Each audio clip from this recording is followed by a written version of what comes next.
ఇప్పుడు ఒక దొంగలు పడ్డట్టు పడి ఆ ల్యాండ్ అంతా కూడా 1049 ఎకరాలు ఏదో పాత పేరు చెప్పి దోసుకుందామని ఈ గవర్నమెంట్ వస్తున్నందుకు దీనికి అందరినీ కూడా రైతులను కాపాడే బాధ్యత మా మీద ఉన్నది. తప్పకుండా రైతుల వెంబడి మేము ఉంటాం. మా కేసీఆర్ ఉంటాడు, మా కేటీఆర్ ఉంటాడు.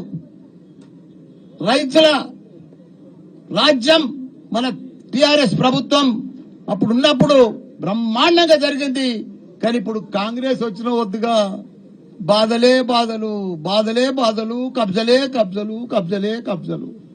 దీనికి ఈ రైతులను భరోసా నింపేందుకు, కాపాడేందుకు మన ఆపద్ బాంధవుడు, మన టైగర్, మన ఆర్ఏ ప్రవీణ్ గారు పెద్దలు గౌరవనీయులు, అదే మాదిరిగా మన లక్ష్మారెడ్డి అన్న గారు, మన వైస్ చైర్మన్ మన మధుకర్ గారు, అనిత గారు, మన ముడిచింతలపల్లి చైర్మన్ మన రవి గారు, మన అనిత, మన ఎల్లుబాయమ్మ గారు, మన మేయర్ కావ్య గారు, చైర్మన్ ప్రణీత గారు, కొండల్ గారు, మిగతా టిఆర్ఎస్ నాయకులు, పెద్దలు, చైర్మన్లు, కౌన్సిలర్లు, సర్పంచ్లు, స్థానిక నాయకులందరికీ కూడా, పత్రికా మిత్రులకు కూడా పేరు పేరున నమస్కారం. నాకు బాగా తెలుసు, నేను మంత్రి ఉన్నప్పుడు కూడా ఈ ల్యాండ్ విషయం నా దగ్గరకు వచ్చింది. నేను కలెక్టర్ ఆఫీసులోకి పోయినా, అప్పుడు కూడా ఆపినా. అప్పుడు కూడా ఇదే రవి, ఈ సత్యనారాయణ రాజు, వీళ్ళందరూ కూడా, రమణ, వీళ్ళందరూ వచ్చారు నా దగ్గరికి. దీనికోసం మొత్తం అవగాహన ఉంది. కానీ మొత్తం అప్పుడు ధరణి ఉన్నప్పుడు పర్ఫెక్ట్ గా ఆ భూమిని కాపాడడం, వాళ్ళు కూడా భరోసాతో ఉన్నారు. కానీ ఇప్పుడు కొత్తగా భూభారత్ వచ్చింది. భూభారత్ అంతేంది, కొత్తగా కాంగ్రెస్ వచ్చిందంటేనే కబ్జా, కాంగ్రెస్ వచ్చిందంటేనే బస్ దోపిడీ. ఎక్కడ చూడు నువ్వు తెలంగాణ రాష్ట్రం అంతా కూడా వాళ్ళకు రైతులకు న్యాయం చేస్తామని గవర్నమెంట్ వచ్చింది.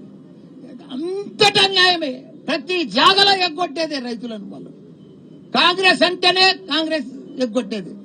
మీరు ఎక్కడైనా చూడండి. ఇప్పుడు మన రంగారెడ్డి జిల్లా, మేడ్చల్ జిల్లాల 1 కోటి ఎకరాల చిల్లర 22A తీసుకొచ్చు. ఆ 22A అంటే అర్థమే కాదు. మరి 22A సీఎంకు తెలియదా, కలెక్టర్లకు తెలియదా, రెవెన్యూ మంత్రికి తెలియదా? ఇది ఎందుకు వచ్చింది 22A? ఎన్నడూ లేని 70 సంవత్సరాల సంది పట్టాలున్నాయి, వ్యవసాయం చేసుకుంటారు, పాస్బుక్లు ఉన్నాయి, ధరణి ఉన్నాయి, ఆంధ్రప్రదేశ్ పాస్బుక్లు ఉన్నాయి, కొత్త పాస్బుక్లు వచ్చినాయి, భూభారతి వచ్చినాయి. కానీ 22A అడికెళ్ళి వచ్చింది, ఎందుకు వచ్చింది, ఎవరు తెచ్చిర్రు? వీళ్ళంతా నిద్రపోతుర్రా? ఏం చేస్తున్నట్టు గవర్నమెంట్? ఇంతమందిని అల్ల కొల్లం రియల్ ఎస్టేట్ వ్యాపారస్తులను, భూస్వాములను, వ్యవసాయం చేసుకుంటున్నాను, రైతులను, ఏదైనా చిన్న చిన్న ప్రతి ఒక్క దాంట్లో 22A. మళ్ళా పోవాలి ఎంఆర్ఓ తానికి వెళ్ళి, ఆర్డీఓ తానికి వెళ్ళి, కలెక్టర్ తానికి వెళ్ళి, మంత్రి, ప్రతి పైరవ్ చేసుకొని మళ్ళా రౌండ్ గా చక్రం కొడితే గానీ అది బయటికి వస్తలేదు. నిన్న మాత్రం దయదలిచి కనుకరించిండే మన సీఎం, నేను 22A ఉంటే అందరినీ కాపాడుతా అని. చాలా మంచి మాట చెప్పినావు.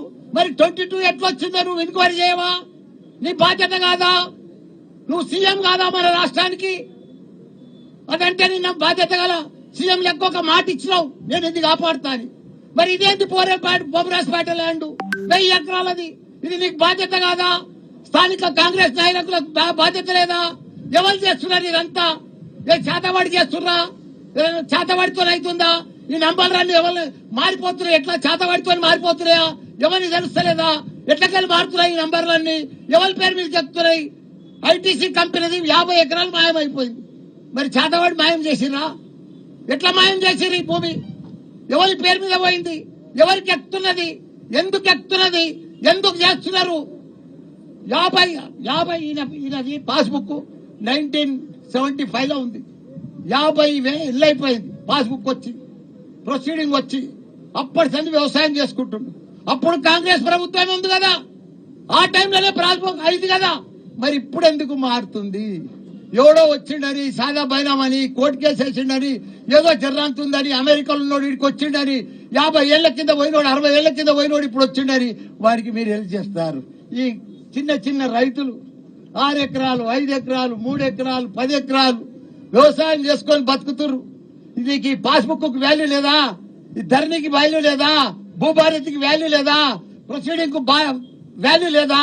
ఇవన్నీ ఇప్పుడు గోదావరిలో కలిపేసి చక్కగా ఎవరికి వస్తే వాని పేరు మీద ట్రాన్స్ఫర్ చేస్తే ఎట్లయితుంది, ఏమైతుంది? ఇవన్నీ మీరు గవర్నమెంట్ ఉందా లేదా, కలెక్టర్ ఉందా, ఆర్టీఓ ఉందా, అన్ని ఎంఆర్ఓనే మార్చేస్తాడా? ఏదనుకుంటే అది అవుతుందా? ఇట్లనే మమ్మల్ని చంపక తింటారా? ఇదే నా ప్రభుత్వం, ఇదే నా సీఎం, ఇదే నా మంత్రులు, ఇదే నా లెక్క? ఎవరు లేరా?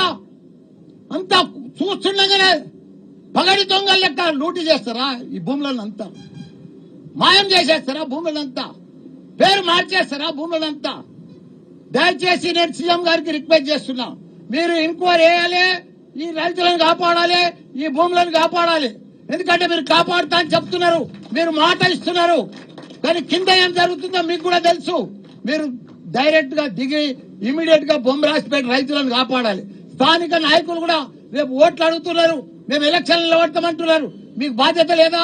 ఈ రైతుల అన్యాయం అవుతుంటే మీరు రారా? వాళ్ళని పరామర్శించరా?